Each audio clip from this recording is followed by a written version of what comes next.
بسم الله الرحمن الرحيم. الحمد لله رب العالمين والعاقبة للمتقين والصلاة والسلام على شمس الهداية واليقين وعلى آله وأصحابه أجمعين. أما بعد، فقد قال الله تبارك وتعالى في القرآن الكريم: أعوذ بالله من الشيطان الرجيم. بسم الله الرحمن الرحيم. لقد من الله على المؤمنين إذ بعث فيهم رسولا من أنفسهم. صدق الله العظيم. اللهم صل على سيدنا محمد وعلى آل سيدنا محمد وبارك وسلم. اللهم صل على سيدنا محمد وعلى آل سيدنا محمد وبارك وسلم. اللهم صل على سيدنا محمد وعلى آل سيدنا محمد وبارك وسلم. محترم بزرگوں اور بھائیوں، سفر المظفر کی آج 25 تاریخ ہے. چند دنوں کے بعد ربیع الاول کا مہینہ شروع ہونے والا ہے. ربیع الاول کو ہم سب جانتے ہیں کہ اسی مہینے میں ہم سب کے محبوب نبی حضرت محمد مصطفیٰ صلی اللہ علیہ وسلم کی ولادت باسعادت ہوئی ہے.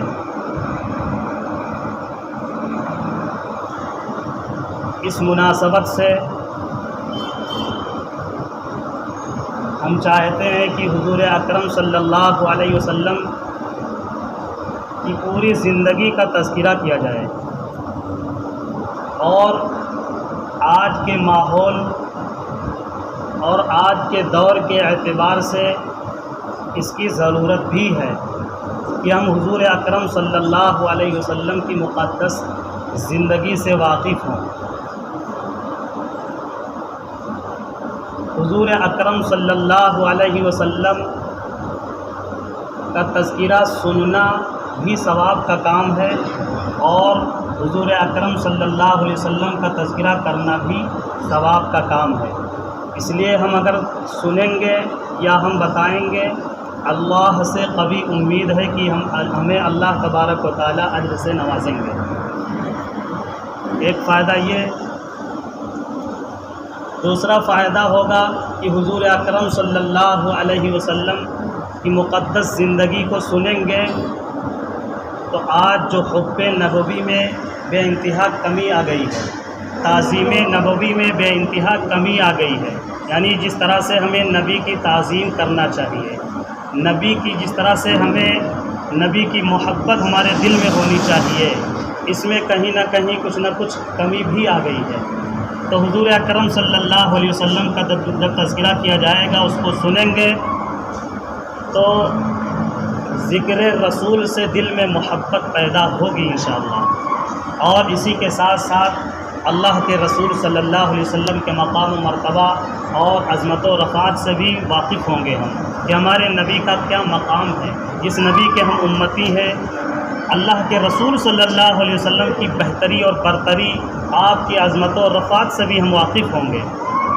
آج کے ماحول میں جب بہت سے لوگ ہمارے نبی پر بے انتہا گستاخی کرتے ہیں، بے ادبی کرتے ہیں، طرح طرح کے الزامات لگاتے ہیں، بہت ہی زیادہ ضرورت ہے کہ ہم حضور اکرم صلی اللہ علیہ وسلم کی زندگی سے واقف ہوں اور ان کو ہم صحیح طور پر جواب دے سکیں.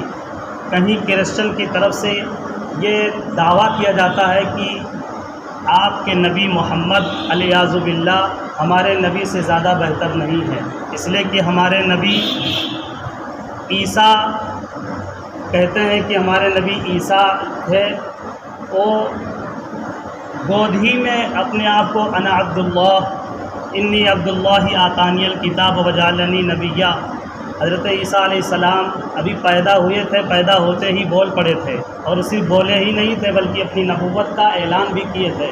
اور نبوت کا اعلان ہی نہیں کیے تھے بلکہ عیسیٰ علیہ السلام اسی پیدا ہونے کے بعد ہی یہ بھی کہنے لگے کہ اللہ نے ہمیں آگے چل کر کے کتاب سے نوازے گا، یعنی آسمانی کتاب انجیل بائبل سے نوازے گا. یہ عیسیٰ کے ماننے والے کرسچن اپنے اپنے نبی کے اس عظمت پر فخر کرتے ہیں اور کہتے ہیں کہ تمہارے نبی ہمارے نبی سے کمتر ہیں. اس لیے کہ تمہارے نبی 40 سال کے بعد نبوت کا اعلان کیے، ہمارے نبی ابھی پیدا ہوئے عیسیٰ کی فوراً اپنی نبوت کا اعلان کر دیے، جبکہ انہیں پتہ نہیں ہے۔ ہمیں یہ سب جاننا چاہیے کہ ہمارے نبی کب تھے۔ اللہ کے رسول صلی اللہ علیہ وسلم نے خود اپنے بارے میں فرمایا ہے، کنت نبیا وآدم بین الماء والطین، کہ میں نبی اس وقت تھا جب آدم ابھی بنے بھی نہیں تھے، پانی اور مٹی کے درمیان میں تھے آدم، ابھی آدم کا وجود نہیں ہوا تھا، اس سے پہلے بھی میں موجود ہی نہیں تھا بلکہ نبی بھی تھا۔ یہ اللہ کے رسول صلی اللہ علیہ وسلم اپنے بارے میں خود فرما رہے ہیں۔ تو بہتر وہ کیے حضرت عیسیٰ علیہ السلام، اور ہمارے نبی نبیوں کے بھی نبی ہیں۔ جتنے بھی انبیاء کرام دنیا کے اندر مبعوث کیے گئے، بھیجے گئے، وہ اپنی امت کے نبی رہے، ان کی امت کے لوگ نبی مانتے تھے ان کو اور ایمان لاتے تھے، لیکن ہمارے نبی نبیوں کے نبی ہیں، اور ہمارے نبی نبیوں کے امام بھی ہیں، امام الانبیاء۔ اسی لیے آقا صلی اللہ علیہ وسلم کے بارے میں کہا جاتا ہے کہ معراج میں مسجد اقصیٰ میں حضور اکرم صلی اللہ علیہ وسلم نے امامت کی۔ پیچھے پڑھنے والے کون لوگ تھے؟ تقریباً 1.25 لاکھ انبیاء کرام تھے پیچھے پڑھنے والے، امامت کرنے والے ہمارے نبی حضور صلی اللہ علیہ وسلم تھے۔ اسی لیے کہا جاتا ہے امام الانبیاء، ان نبیوں کے بھی امام ہمارے نبی ہیں۔ حضور اکرم صلی اللہ علیہ وسلم کی یہ عظمت و رفعت ہے، اسے ہم جب جانیں گے تو ہم لوگوں کے سامنے کہہ سکیں گے، لوگوں کو بتلا سکیں گے۔ حضور اکرم صلی اللہ علیہ وسلم کی برتری کو اور عظمت و رفعت کو، بڑائی کو اپنے غیروں نے بھی اس کا اقرار کیا ہے اور اعتراف کیا ہے۔ چنانچہ ایک کرسچن بہت بڑے جرنلسٹ گزرے ہیں، دانشور پڑھے لکھے، ان کی ایک بہت عظیم کتاب ہے، انگلش میں ہے، اردو میں بھی اس کا ترجمہ ہوا ہے، 100 عظیم شخصیات، دا 100، ایسے اس عربی میں انگلش میں اس کی کتاب ہے، تو اس کا 100 عظیم شخصیات کے نام سے اردو میں بھی ترجمہ ہوا۔ لکھک کون ہے؟ کرسچن، عیسیٰ کو ماننے والا، لیکن 100 عظیم شخصیات میں سے اس نے سب سے پہلے عظیم شخص کا جو تذکرہ کیا ہے، اس نے لکھا ہے نمبر 1 پہ تو حضور اکرم صلی اللہ علیہ وسلم کو لکھا ہے۔ جب اپنی کتاب میں اس نے سب سے پہلے نمبر پر ہمارے نبی کا جب تذکرہ کیا، تو جب کتاب چھپ کر کے آئی تو بہت سے لوگ، اس کے قوم کے لوگ ناراض ہو گئے، اس کے میجارٹی کے لوگ، کہ تم ماننے والے تو عیسیٰ کے ہو، عیسیٰ کو تم نے دوسرے نمبر پہ رکھا، پہلے نمبر پر محمد صلی اللہ علیہ وسلم کو رکھا۔ تو اس نے صاف طور پر اس نے کہا کہ عیسیٰ نمبر 1 پہ نہیں ہو سکتے، نبی کو پڑھنا پڑے گا، محمد صلی اللہ علیہ وسلم کی زندگی کو پڑھنا پڑے گا۔ جب پڑھیں گے تو ہر پڑھا لکھا شخص، عقل و شعور والا شخص اس نتیجے پر پہنچے گا کہ ہمارے حضور اکرم صلی اللہ علیہ وسلم ہی سب سے اعلیٰ اور ارفع ہیں۔ اسی لیے اللہ کے رسول صلی اللہ علیہ وسلم کے بارے میں کہا جاتا ہے کہ اللہ کے بعد جو سب سے زیادہ جو ذات لائق تعریف ہے، لائق توصیف ہے، اللہ اگر اپنی معبودیت میں وحدہ لا شریک ہے تو کہا جاتا ہے کہ حضور اکرم صلی اللہ علیہ وسلم اپنی عبدیت میں وحدہ لا شریک ہے۔ جہاں جہاں خدا کا تذکرہ، وہاں وہاں رسول اللہ کا بھی تذکرہ۔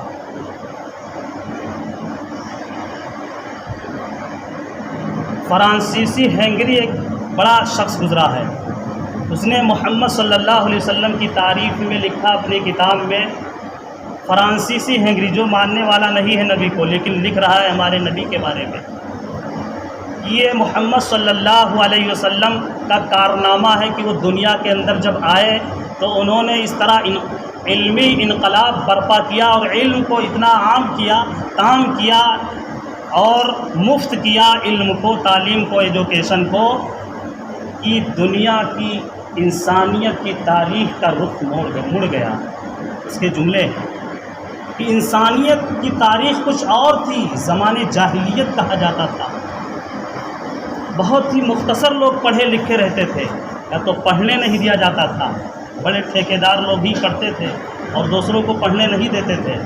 یہ حضور اکرم صلی اللہ علیہ وسلم کے اس کارنامے کو اس نے لکھا ہے کہ سب سے پہلا حکم بھی آسمانی اللہ کی طرف سے ہمارے محمد صلی اللہ علیہ وسلم پا کر کے ایجوکیشن کو اس طرح جو ہے فوکس کیے اور اتنا عام کیے، اتنا پڑھنے کا مزاج بنایا گیا کہ تاریخ کا دھارا مڑ گیا۔ ایک برطانیہ کے بڑے جرنلسٹ، وہ بھی نبی کو نہیں ماننے والے ہیں، غیر مسلم، وہ بھی ہمارے نبی کی تعریف میں وہ جملے لکھتا ہے اپنی کتاب میں۔ وہ جرنلسٹ لکھتا ہے کہ محمد سے پہلے انسان ذلیل ہو رہا تھا، انسان کی کوئی عزت نہیں تھی، جہاں دیکھا وہیں سر جھکا دیا، پیڑ پودے، چاند ستارے، پانی، دریا، مٹی، کنکر، پتھر، جتنے بھی سب کے سامنے اپنے سر کو جھکا دیا، اس کو اپنا بڑا مان لیا، معبود مان لیا، بھگوان مان لیا۔ یہ انسان ذلیل ہو رہا تھا، جگہ جگہ سر کو جھکا رہا تھا۔ یہ محمد کا کارنامہ ہے کہ وہ آ کر کے دنیا میں بتائے کہ سب کے سامنے یہ جھکنے کے لیے سر نہیں ہے، بلکہ یہ ایک ہی ذات ہے، اللہ کی ذات ہے، اللہ ہی معبود حقیقی ہے۔ اگر یہ سر جھک سکتا ہے تو اسی کے سامنے جھک سکتا ہے اور کسی کے سامنے نہیں جھک سکتا۔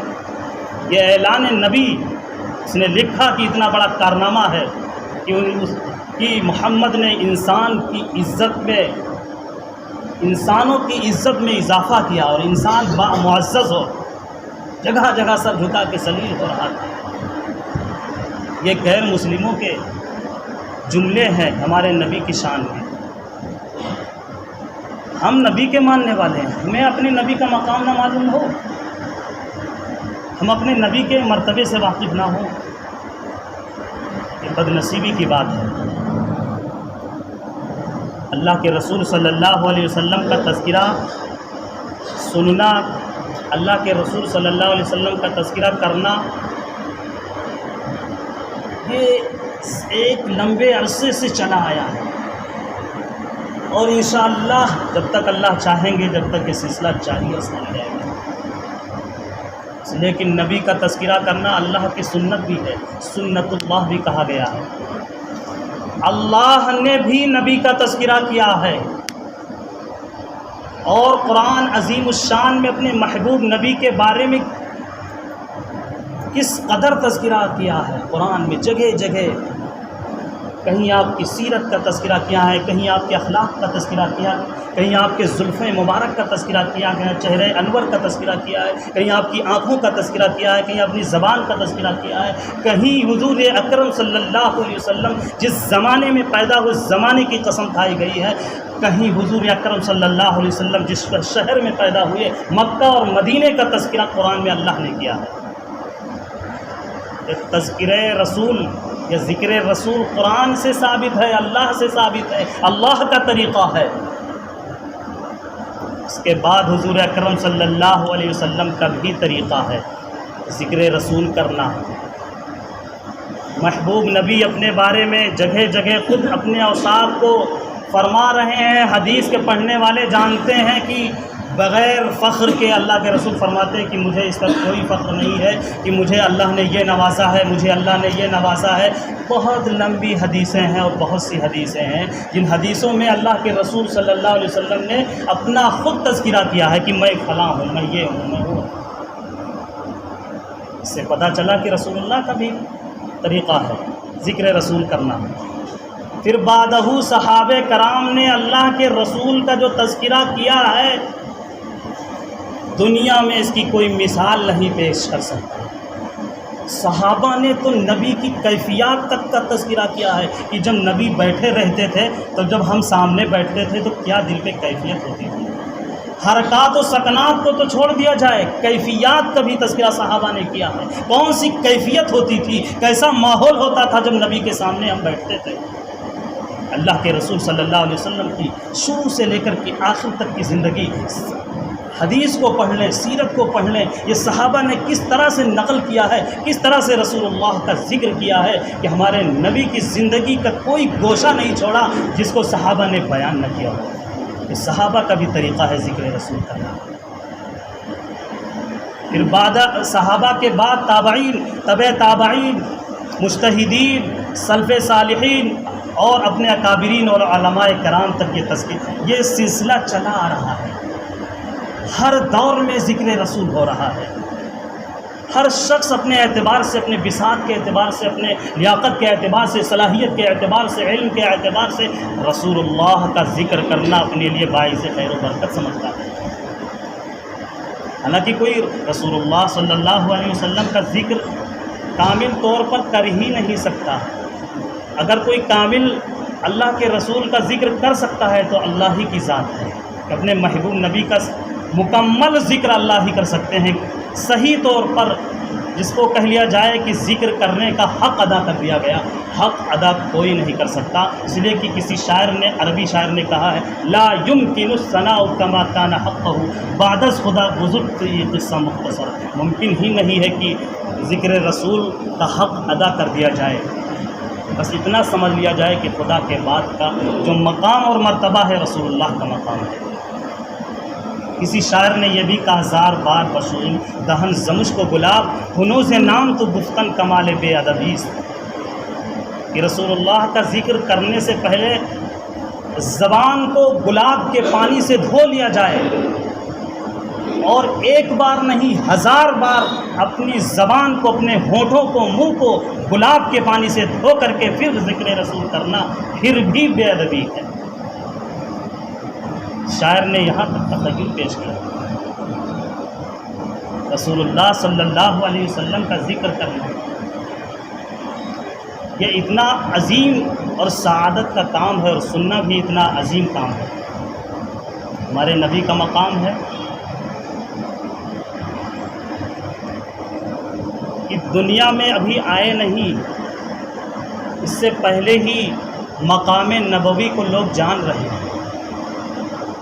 لوگ جب دنیا میں آتے ہیں، عام طور سے دنیاوی دستور تو یہی ہے کہ دنیا میں جب زندگی گزارتے ہیں، ہنر کو، کمالات کو، خوبیوں کو، کارنامے کو، ان کے تمام طرح کے احوال کو دیکھ کر کے لوگ فیصلہ کرتے ہیں کہ فلاں شخص بڑے آدمی ہیں، ان کے یہ کارنامے، ان کی یہ چیزیں ہیں، دیکھتے ہیں تب فیصلہ کرتے ہیں۔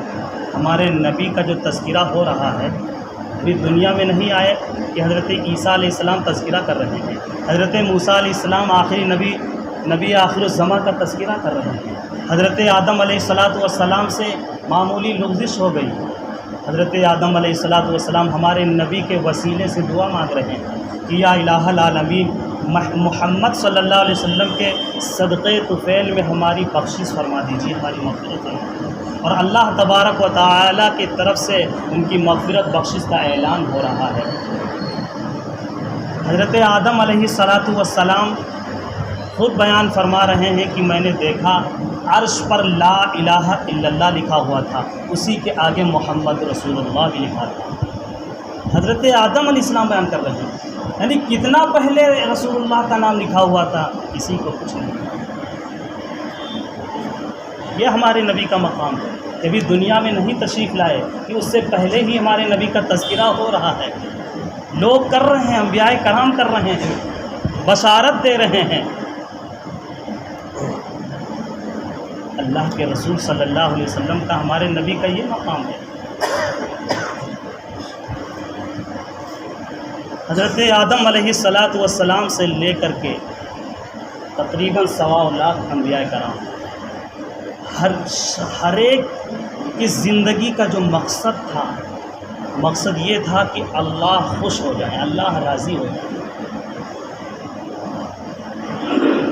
حضرت آدم علیہ السلام کا رونا، حضرت یوسف علیہ السلام کا جیل میں جانا، حضرت ابراہیم علیہ السلام کا اپنے لقتے جگر کی گلے پر چھری چلانا، حضرت اسماعیل کا قربان ہو جانا، اپنے آپ کو پیش کر دینا قربانی کے لیے، حضرت نوح علیہ السلام کی بے انتہا محنتیں، کوششیں، دعوتیں، حضرت موسیٰ علیہ السلام، حضرت عیسیٰ علیہ السلام، ایسے ہی دیگر انبیاء کرام کی جو محنتیں، جو جد و جہد، جو کوششیں، جو فکر، یہ کس مقصد کے لیے؟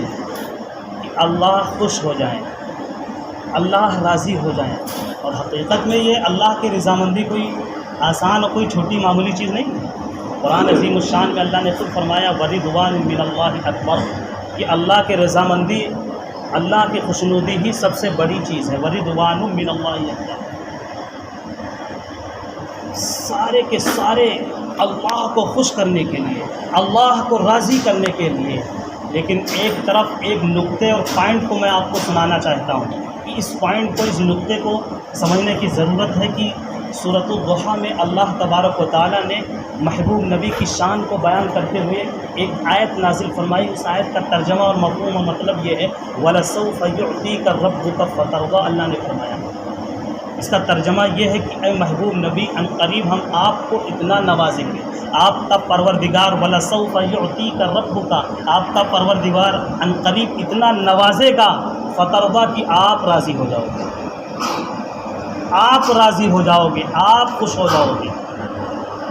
سارے کے سارے اللہ کو راضی کرنے کے لیے، اللہ کو خوش کرنے کے لیے لگے ہیں، لیکن یہاں اللہ فرما رہے ہیں محبوب نبی ہم آپ کو راضی کر دیں گے، آپ کو خوش کر دیں گے، اتنا ہم کچھ آپ کو نوازنے والے ہیں۔ اس آیت، جب یہ آیت نازل ہوئی تو اس آیت کو جان کر کے اللہ کے رسول صلی اللہ علیہ وسلم بے انتہا خوش ہوئے۔ اس کا شان نزول دیکھ لیا جائے، بہت خوش ہوئے، خوشی والا پیغام ہی تھا اللہ کے طرف سے، اتنا عظیم الشان پیغام تھا۔ اللہ کے رسول صلی اللہ علیہ وسلم کا چہرہ کھل اٹھا، صحابہ بیٹھے ہوئے تھے، اللہ کے رسول صلی اللہ علیہ وسلم نے صحابہ سے فرمایا کہ یہ آیت ہمارے اوپر نازل ہوئی، اللہ ہمارے بارے میں یہ فرما رہے ہیں، اور اللہ کے رسول صلی اللہ علیہ وسلم اس موقع پر فرمایا کہ میں اس وقت تک راضی نہیں ہوں گا، اس وقت تک خوش نہیں ہوں گا جب تک کہ میری امت کا آخری فرد جہنم سے نکال کر کے جنت میں نہ داخل کر کے جائے۔ امت کی اس قدر فکر کہ اللہ کے رسول فرما رہے ہیں کہ اس وقت تک میں راضی نہیں ہوں، اس وقت تک مجھے خوشی نہیں ہوگی، سکون نہیں ملے گا جب تک کہ میری امت کا آخری فرد جہنم میں ہو اور اس کو نکال کر کے جنت میں نہ داخل کر دیا جائے، تب تک مجھے خوشی نہیں ہوگی۔ اس عظیم نبی کی ہم امتی ہیں، اللہ کے رسول صلی اللہ علیہ وسلم کا تذکرہ کیا جا رہا ہے، ان کے مقام و مرتبہ کو بیان کیا جا رہا ہے کہ یہ ہمارے نبی کا مقام ہے، ہمارے نبی کا مرتبہ جو قرآن اور حدیث سے اور سلف صالحین سے منقول در منقول چلا آیا ہے۔ اللہ کے رسول صلی اللہ علیہ وسلم کا ذکر کیا جائے تو ہماری بھی ذمہ داری بنتی ہے۔ یہیں رک کر کے ہم اس کو بتلا دینا چاہتے ہیں کہ انشاءاللہ اب یہ سلسلہ چلے گا سیرت کا، اور ہو سکتا ہے مہینہ در مہینہ یہ سلسلہ چلے، اپنی بساط اور اپنی لیاقت کے اعتبار سے اللہ کی طرف جو توفیق ملے گی اسی اعتبار سے انشاءاللہ آپ کے سامنے ذکر رسول کروں گا۔ کہ ہماری ذمہ داری یہ ہے کہ حضور اکرم صلی اللہ علیہ وسلم کا جب تذکرہ سنیں، جہاں نام آئے وہاں ہم درود شریف پڑھیں، درود شریف کو ہم عام اور اس کو ہلکے میں نہ لیں، یہ بھی مستقل ایک درود شریف بھی ایک مقام کا حامل ہے، اور بعض جگہ تو مسئلے کے اعتبار سے درود شریف کا پڑھنا واجب ہوتا ہے۔ اللہ کا حکم بھی ہے درود پڑھنے کا، ان اللہ و ملائکتہ یصلون علی النبی یا ایھا الذین آمنوا صلوا علیہ وسلموا تسلیما، صلاۃ و سلام پڑھنے کا اللہ کی طرف سے حکم دیا جا رہا ہے کہ تم بھی نبی پر درود و سلام پڑھو۔ اسی لیے لکھا ہے کہ ایک بار جب نبی کا نام سنے تو ایک بار پڑھنا واجب ہو جاتا ہے، واجب۔ متعدد بار اللہ کے نبی کا نام آئے تو ہر بار پڑھنا واجب تو نہیں ہوتا ہے، لیکن حق ضرور ہے کہ ہم ہر بار درود شریف پڑھ لیں۔ صلی اللہ علیہ وسلم پڑھنے میں کیا مشکل ہے، کتنا وقت لگتا ہے، اور کتنی فضیلت ہے درود کی۔ ایک فضیلت بتا کر کے میں بات ختم کر دوں گا انشاءاللہ۔ ایک بار کوئی درود شریف پڑھتا ہے تو حدیث میں ہے اللہ کے رسول صلی اللہ علیہ وسلم نے فرمایا کہ اس کے 10 گناہ معاف ہو جاتے ہیں، 10 رحمتیں نازل ہوتی ہیں اور 10 درجات بلند ہوتے ہیں۔ یہ 3 فضیلتیں، 10 گناہ معاف ہو جاتے ہیں، ایک بار درود شریف کوئی پڑھ لے 10 گناہ معاف ہو جاتے ہیں، اللہ کی طرف سے 10 رحمتیں نازل ہوتی ہیں اس کے لیے، اور 10 درجے اس کے بلند کر دیے جاتے ہیں، صرف صلی اللہ علیہ وسلم پڑھ لیں۔ منبر پر اللہ کے رسول صلی اللہ علیہ وسلم درود نہ پڑھنے والوں کے سلسلے میں آمین فرما رہے ہیں جبرائیل امین کی بد دعا پر کہ تباہ ہو جائے، برباد ہو جائے وہ شخص جو تذکرہ سنے رسول اللہ کا، نبی کا تذکرہ سنے، نبی کا تذکرہ ہو اور وہ درود شریف نہ پڑھے، یہ جبرائیل امین کی بد دعا، اور اللہ کے رسول صلی اللہ علیہ وسلم اس بد دعا پر آمین فرما رہے ہیں کہ اس سے ہم سمجھ سکتے ہیں۔ اس لیے ہمارا فرض ہے، ہماری ذمہ داری ہے، جہاں بھی جس جگہ بھی جو بھی رسول اللہ کا ذکر کرے، رسول اللہ کا تذکرہ کرے، تو ہمارا فرض بنتا ہے کہ ہم صلی اللہ علیہ وسلم ضرور پڑھتے رہیں۔ اللہ تعالیٰ